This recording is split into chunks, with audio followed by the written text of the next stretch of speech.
उन्हाळ्यासाठी शरीराला आतून थंडावा देणारे हे नाचणीचे लाडू तयार केलेले आहेत। हे लाडू तयार करताना आपण जरा सुद्धा पीठ भाजलं नाहीये किंवा साखरेचा सुद्धा वापर केला नाहीये। पाक न करता हे आपण लाडू तयार केले असल्यामुळे हे लाडू आपला अगदी शेवटचा लाडू जरी आपण वळत असू ना तरी सुद्धा मिश्रण कोरडं होत नाही आणि सहजपणे आपल्याला हे लाडू वळता येतात।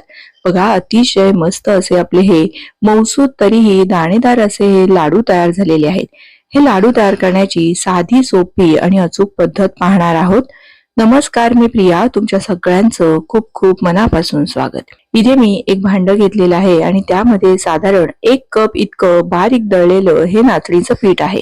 घरामध्ये जे आपण भाकरीसाठी वापरतो की नाही तेच पीठ आहे किंवा विकतचं पीठ वापरलं तरीही चालेल। इथे ही जी नाचणी आहे याचं मी हे स्वच्छ नाचणी धुवून वाळवून आणि मग त्यानंतर बारीक पीठ दळून आणलेलं आहे। कारण नाचणी ही समशीतोष्ण असते आणि उन्हाळ्यामध्ये नाचणी खाण्याचे बरेच आरोग्यदायी फायदे आहेत। नाचणीमध्ये भरपूर प्रमाणात प्रोटीन, कॅल्शियम, आयर्न आहे।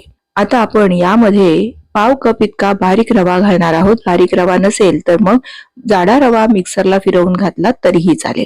2 चमचे म्हणजे साधारण 2 टेबलस्पून इतकं साजूक तूप मोहन म्हणून यामध्ये घालायचं आहे।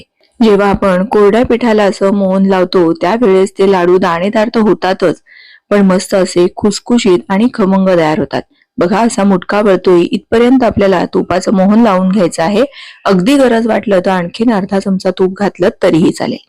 आता इथे आपण हे पीठ भिजवण्यासाठी पाण्याचा वापर न करता दुधाचा वापर केला आहे, पण दूध घालणं हे ऐच्छिक आहे। जर तुम्हाला पाण्याचा वापर करायचा असेल तर तुम्ही पाण्याचा वापर सुद्धा करू शकता, पण मी थोडं थोडं यामध्ये दूध घालणार आहे आणि साधारण घट्टसर आपल्याला ही कणिक भिजवून घ्यायची आहे, म्हणजे लाडू सुद्धा मस्त असे दाणेदार तयार होतात आणि भरपूर दिवस टिकतात। इथे घेतलेल्या दुधापैकी सगळं दूध लागलेलं आहे। साधारण अर्धा कप इतकं दूध आपल्याला इथे लागलेलं आहे। आता यामध्ये घातलेला रवा फुलण्यासाठी आपण यावर झाकण ठेवूया आणि साधारण 10 ते 12 मिनिटं झाकून ठेवूया। तोवर इथे मी एका कढईमध्ये साधारण 1 चमचा इतकी खसखस थोडीशी हलकीशी भाजून घेणार आहे। खसखस भाजण्यासाठी फारसा वेळ लागत नाहीये, नुसत्या गरम कढईत जरी तुम्ही अशी परतून घेतलीत ना तरीही चालेल। आता ही खसखस भाजलेली काढून ठेवायची आहे आणि याच कढईमध्ये साधारण 1 टेबलस्पून इतकं साजूक तूप घालायचं आणि यामध्ये तुमच्या आवडीचे तुम्ही ड्रायफ्रुट्स परतून घेऊ शकता। मी इथे काही काजूचे तुकडे आणि बदामाचे काप असे चांगले परतून घेणार आहे। कढई बरीचशी गरम आहे त्यामुळे थोडंसं तापमान कमी केलं आणि रंग बदलेपर्यंत हे सगळे आपल्याला ड्रायफ्रुट्स असे परतून घ्यायचे आहेत। बेदाणे मात्र नंतर घालायचे, कारण बेदाणे तळण्यासाठी अगदी कमी म्हणजे साधारण अर्धा मिनिटाचा वेळ सुद्धा पुरेसा होतो। लगेच हे असे भाजल्यासारखे होतात, लगेच आपण ते काढून घेतले। आता यामध्ये साधारण वाटीभर तूप मी इथे घातलेलं आहे आणि हे तूप चांगलं मंद आचेवर गरम होईपर्यंत वाट पाहू। तोवर इथे आपण हे जे पीठ भिजवून ठेवलेलं आहे ना याचे सुद्धा छोटे छोटे आपण मुटके तयार करून घेणार आहोत। तूप अगदी मंद आचेवर तापायला ठेवायचं। बघा, हे असे मुटके तयार करून घ्यायचे आहेत की जेणेकरून आपले हे मुटके व्यवस्थित आतपर्यंत तळले जातील। असे लहान लहान मुटके केले की व्यवस्थित ते तळतात। आता हे जे मुटके आहेत हे आपण गरम झालेल्या या तुपामध्ये घालून चांगले असे तळून घेणार आहोत। गॅसची आच लहान ते मध्यम ठेवायची आहे, म्हणजे हे मुटके आतपर्यंत व्यवस्थित भाजले जातात किंवा तळले जातात आणि मग जे लाडू तयार होतात ते मस्त असे खमंग आणि दाणेदार तयार होतात। बरोबरीने भरपूर दिवस टिकतात।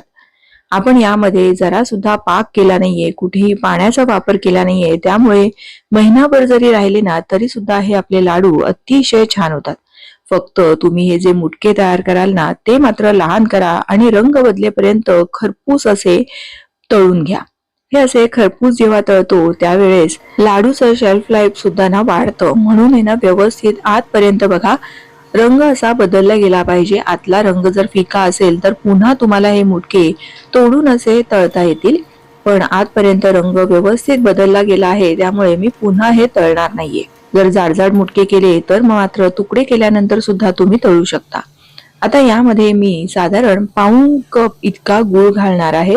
तुम्ही तुमच्या आवडीप्रमाणे गुळाचं प्रमाण कमी किंवा अधिक केलं तरीही चालेल। आता हे गूळ आणि हे मुटके एकत्रितपणे आपल्याला असे मिसळून घ्यायचे आहेत आणि एका मिक्सरच्या भांड्यामध्ये घालायचे आणि हे पल्स मोडला आपल्याला चांगले असे फिरवून घ्यायचे. हे असं केल्यामुळे काय होईल, या मुटक्यांचा सुद्धा मस्त असा चुरमा तयार होईल किंवा दाणेदार टेक्स्चर येईल आणि मुळात म्हणजे गुळाचे सुद्धा सगळे खडे मोडले जातील. व्यवस्थित गुळ आणि हे जे नाचणीचं पीठ आहे ते एकसंध तयार होईल. आणखीन एक महत्वाचं सांगायचं म्हणजे मुटके पूर्णतः थंड झाल्यानंतरच मिक्सरमध्ये फिरवून घ्यायचे आहेत. बघा मस्त असं एकत्रित व्यवस्थित मिश्रण मिसळलं गेलेलं आहे आणि याला ना छान असं एक बाइंडिंग सुद्धा आलेलं आहे. आपण जास्तीचा तुपाचा वापर केला नव्हता तरी सुद्धा मस्त या पिठाला बाइंडिंग आलेलं आहे. आता हे खरपूस असे दळून घेतलेले ड्रायफ्रुट्स, भाजून घेतलेली खसखस घालायची आणि सगळ्यात महत्वाचं साहित्य म्हणजे पाव चमचा वेलचीची पूड घालायची आहे. वेलची ही उन्हाळ्यामध्ये खाणं आरोग्याच्या दृष्टीने उत्तम असतं, त्यामुळे साधारण पाव चमचा इतकी वेलची पूड मी घातलेली आहे. तुम्हाला जर यामध्ये खारीकची पावडर घालायची असेल किंवा मखाण्यांची पावडर घालायची असेल तर तुम्ही घालू शकता किंवा अगदी भाजलेलं सुकं खोबरं वापरलं तरीही चालेल. पण मी अगदी पारंपरिक पद्धतीचे हे चुरमा लाडू तयार करत आहे, त्यामुळे मी जरा सुद्धा यामध्ये खोबरं खारीक काहीही घातलेलं नाहीये. अगदी साध्या सोप्या पारंपरिक पद्धतीने हे तुम्हाला नाचणीचे चुरमा लाडू दाखवत आहे. बघा अगदी सोपे घरातल्या साहित्य, फक्त नाचणीचं पीठ, गूळ आणि तूप यापासून आपण हे लाडू तयार केलेले आहेत. कमीत कमी साहित्यामध्ये सुद्धा स्वादिष्ट असे आपले हे लाडू तयार होतात आणि सहज तुम्ही पाहत असाल तर एका हाताने जरा सुद्धा कष्ट न घेता, जास्तीचं तूप न वापरता हे असे मस्त चमकदार आपले लाडू तयार झालेले आहेत.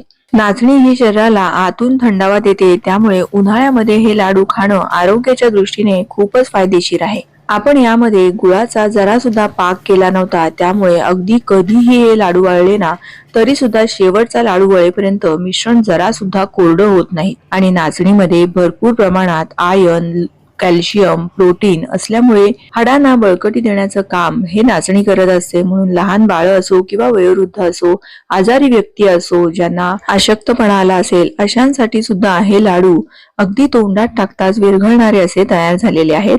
तुम्हाला ही आजची रेसिपी कशी वाटली? तुम्ही यापूर्वी कधी नाचणीचे चुरमा लाडू पाहिले आहेत का किंवा खाल्ले आहेत का हे मला कमेंट करून नक्की कळवा. व्हिडिओ थोडा जरी आवडला असेल तर प्लीज व्हिडिओला एक लाईक करा. तुमच्या मैत्रिणींना, नातेवाईकांना जास्तीत जास्त शेअर करा. अशा छान छान प्रमाणबद्ध रेसिपीज पाहण्यासाठी प्रियाज किचनला सबस्क्राईब करा. पुन्हा लवकरच भेटूया छानशा रेसिपीसह. धन्यवाद.